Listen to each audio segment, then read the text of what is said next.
My own great-grandfather came from Turkey in fear of his life because our country offered sanctuary for his outspoken journalism. And when you look back over the centuries, as people have come seeking refuge or simply in search of somewhere to build a better life, you see that this is the very stuff our history is made of. From the French Huguenots to the Jewish refugees from Tsarist Russia, to the docking of the Empire Windrush, to the South Asians fleeing East Africa, to the many, many others who have come from different countries at different times for different reasons. All have wanted to be here because our United Kingdom is a beacon of openness and generosity. And all, in turn, have contributed magnificently to the amazing story of the UK. Today, that proud history of safe and legal migration is ultimately responsible for many of those working in our hospitals and on the front line of our response to the pandemic, for more than 60% of the England football team at the final of Euro 2020, for many of our country's leading figures in the worlds of business, art and culture, and I'm pleased to say for ever-growing numbers of people serving in public life, including colleagues of mine, like Nadeem Zahawi, who escaped with his family from Saddam Hussein's Iraq, Dominic Raab, whose Jewish father came to Britain from Czechoslovakia to escape Nazi Germany, and Priti Patel, whose family fled persecution in Uganda. So I'm proud that this government has continued the great British tradition of providing sanctuary to those in need. In fact, doing more to resettle vulnerable people in the UK through safe and legal routes than any other government in recent history.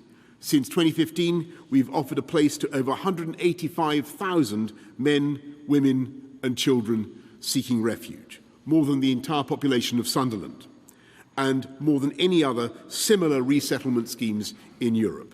This includes almost 100,000 British nationals overseas threatened by draconian security laws in Hong Kong, 20,000 through our Syrian scheme, 13,000 from Afghanistan and to whom we owe debts of honour, and around 50,000 Ukrainians. And we're not only supporting British nationals and those settled in the UK to bring potentially hundreds of thousands to their extended family from Ukraine, we're also welcoming unlimited numbers of refugees from that conflict as the British people open their homes in one of the biggest movements of refugees to this country that we've ever known. And as we work with local authorities and the devolved administrations to welcome those coming from Ukraine into our communities, we will also find accommodation across our whole UK for all those who have come here previously but who are currently in hotels. Because it makes absolutely no sense for the taxpayer to foot those bills running to almost £5 million a day, with the sum total of those we accommodate being concentrated in just a third of local authorities. It is controlled immigration through safe and legal routes which enables us to make generous offers of sanctuary while managing the inevitable pressures on our public services, such that we can give all those who come here the support they need to rebuild their lives, to integrate and to thrive. But the quid pro quo for this generosity is that we cannot sustain a parallel illegal system. Our compassion may be infinite, but our capacity to help people is not. We can't ask the British taxpayer to write a blank cheque to cover the costs of anyone who might want to come and live here. Uncontrolled immigration creates unmanageable demands on our NHS and on our welfare state. It overstretches our local schools, our housing and public transport, and creates unsustainable pressure to build on precious green spaces. Nor is it fair on those who are seeking to come here legally if others can bypass the system. It's a striking fact that around 7 out of 10 of those arriving in small boats last year were men under 40, paying people smugglers to queue jump and taking up our capacity to help genuine women and child refugees. This is particularly perverse, as those attempting crossings are not directly fleeing imminent peril, as is the intended purpose of the asylum system. They've passed through manifestly safe countries, including many in Europe, where they could and should have claimed asylum. It is this rank unfairness of a system that can be exploited by gangs which risks eroding public support for the whole concept of asylum. The British people voted several times to control our borders, not to close them, but to control them. So just as Brexit allowed us to take back control of legal immigration by replacing free movement with our points-based system, we're also taking back control of illegal immigration with a long-term plan for asylum in this country. It is a plan that will ensure the UK has a world-leading asylum offer, providing generous protection to those directly fleeing the worst of humanity by settling thousands of people every year through safe and legal routes.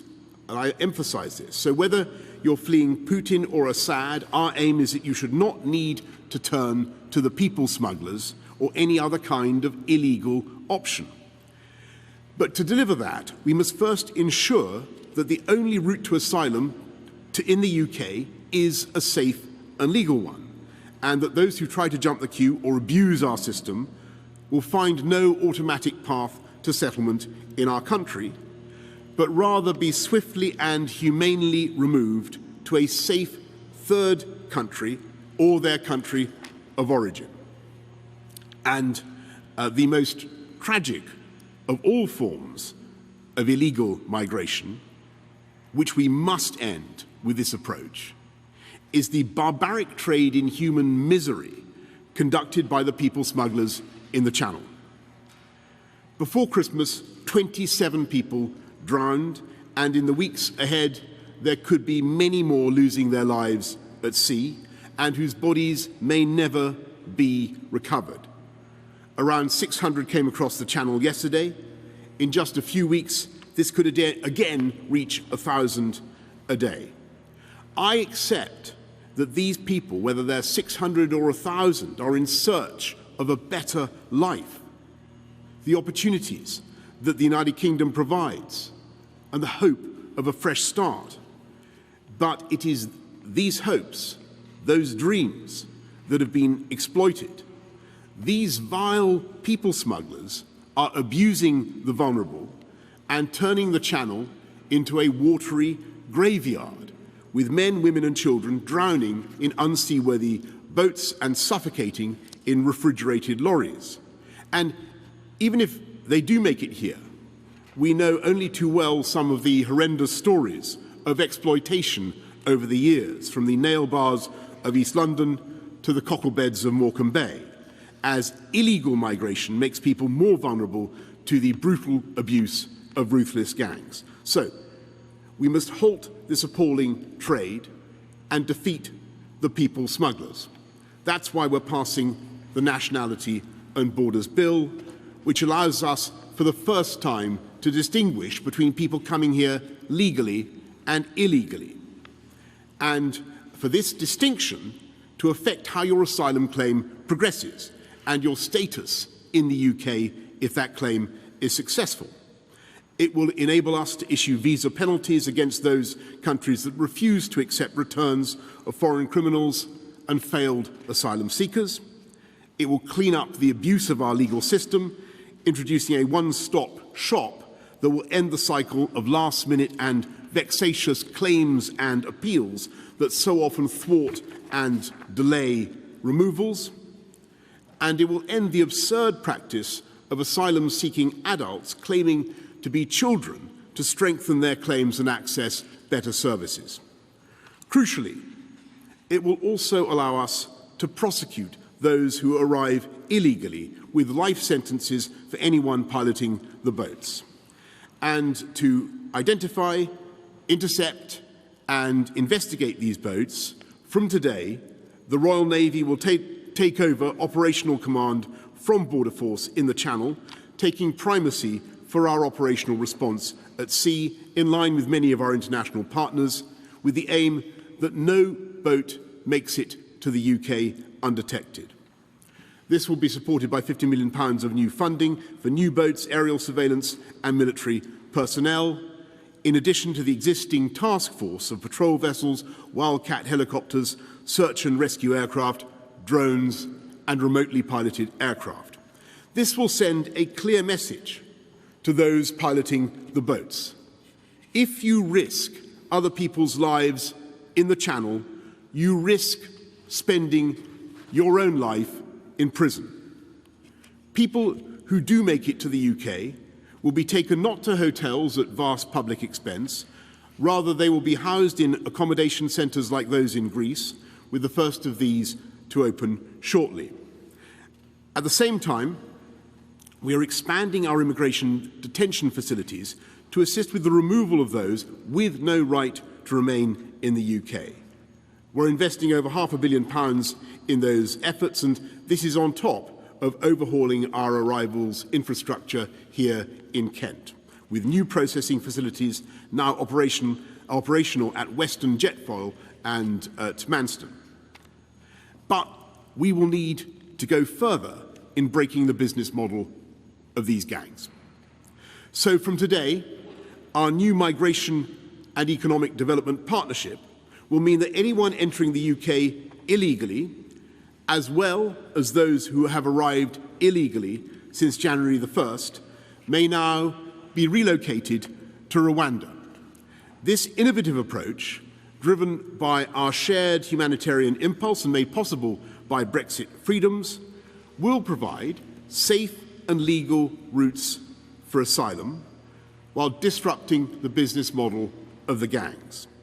Because it means that economic migrants taking advantage of the asylum system will not get to stay in the UK, while those in genuine need will be properly protected, including with access to legal services on arrival in Rwanda, and given the opportunity to build a new life in that dynamic country, supported by the funding we are providing. The deal we've done is uncapped, and Rwanda will have the capacity to resettle tens of thousands of people in the years ahead. And let's be clear, Rwanda is one of the safest countries in the world, globally recognized for its record on welcoming and integrating migrants. Later this year, it will welcome leaders from across the Commonwealth. And before the pandemic, in 2018, the IMF said Rwanda was the world's fourth fastest growing economy. We're confident that our new migration partnership is fully compliant with our international legal obligations. But nevertheless, we expect this will be challenged in the courts. And if this country is seen as a soft touch for illegal migration by some of our partners, it is precisely because we have such a formidable army of politically motivated lawyers who for years have made it their business to thwart removals and frustrate the government. So I know that this system will not take effect overnight, but I promise that we will do whatever it takes to deliver this new approach. Initially within the limits of the existing legal and constitutional frameworks, but also prepared to explore any and all further legal reforms which may be necessary. Because this problem has bedeviled our country for too long and caused far too much human suffering and tragedy. And this is the government that refuses to duck the difficult decisions. This is the government that makes the big calls, and I profoundly believe there is simply no other option. And I say to those who would criticise our plan today, well, we have a plan. What is your alternative? Now, I know there are some who believe we should just turn these boats back at sea. But after much study and consultation, including with Border Force, the police, National Crime Agency, and military maritime experts, to whom, by the way, I pay tribute for all the incredible work that they do dealing with this problem as things stand. It's clear that there are extremely limited circumstances when you can safely do this in the English Channel. And it doesn't help that this approach, I don't think, would be supported by our French partners. And I've got to say to you that relying solely on this course of action is simply not practical in my view. And I know, of course, that there are others who would say we should just negotiate a deal with France and the EU. And we've made repeated and generous offers to our French friends, and we will continue to press them and the EU for the comprehensive returns agreement that would solve this problem. We remain grateful to the gendarmes on the beach for the joint intelligence work and the cooperation that has stopped thousands of boats. We would like to deepen that work, and we continue to believe that a deal with France and the EU is in the national interests of all our countries. But we must have... We're saying goodbye now to viewers on BBC World, and on the BBC News channel we'll continue to watch Boris Johnson. And we must find a way to stop these boats now, not lose thousands more lives while waiting for a deal that just doesn't exist. And I know that there will be a vocal minority who will think that these measures are draconian and lacking in compassion. And I simply don't agree. There is no humanity or compassion in allowing desperate and innocent people to have their dreams of a better life exploited by ruthless gangs as they're taken to their deaths in unseaworthy boats. And there's no humanity or compassion in endlessly condemning the people smugglers, but then time and again ducking the big calls needed to break the business model of the gangs and stop these boats from coming.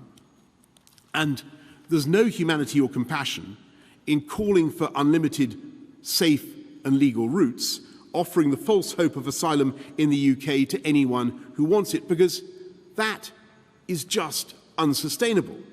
There are currently 80 million displaced people in the world, many in failed states where governments can't meet their aspirations. In an era of mobile connectivity, they are a call or a text away from potentially being swept up in the tide of people smuggling. The answer cannot be for the UK to become the haven for all of them. That's a call for open borders by the back door, a political argument masquerading as a humanitarian policy. Those in favour of this approach should be honest about it and argue for it openly. We reject it, as the British people have consistently rejected it at the ballot box, in favour of controlled immigration. We simply cannot have a policy of saying anyone who wants to live here can do so. We've got to be able to control who comes into this country and the terms on which they remain. And we must do this in the spirit of our history of providing refuge. And in that way, we can more than play our part in offering sanctuary to thousands fleeing persecution. But then, of course, other countries must play their part too.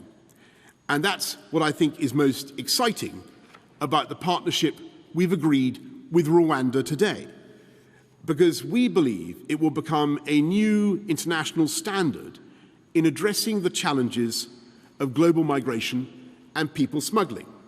So I'm grateful for Rwanda's leadership and partnership, and we stand ready to work with other nations on similar agreements, as well as wider reforms to the international asylum framework.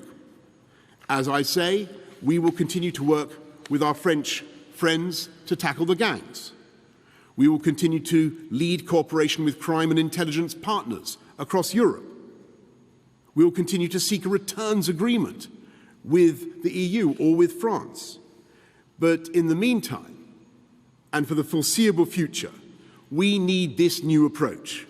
The people smugglers are undermining confidence in our borders. They are betraying all those who do the right thing, who try to come here legally through forms of migration or the safe and legal routes provided for refuge. They are undermining the natural compassion and goodwill that people have towards refugees in this country, and they are endangering human life day after day. And though the way ahead will be hard, and though we can expect many challenges and many obstacles to be thrown up against this plan, I believe this plan is the right way forward, because the people smugglers must be stopped in order to save countless lives, and because tackling illegal migration is precisely the way to sustain a safe, legal, and generous offer of sanctuary to those in need. And that is in the very best traditions of this country and the values we stand for in the world. Thank you all very much indeed. I'm now going to go to the media for some questions. I'm going to go first to Nick Eardley of the BBC.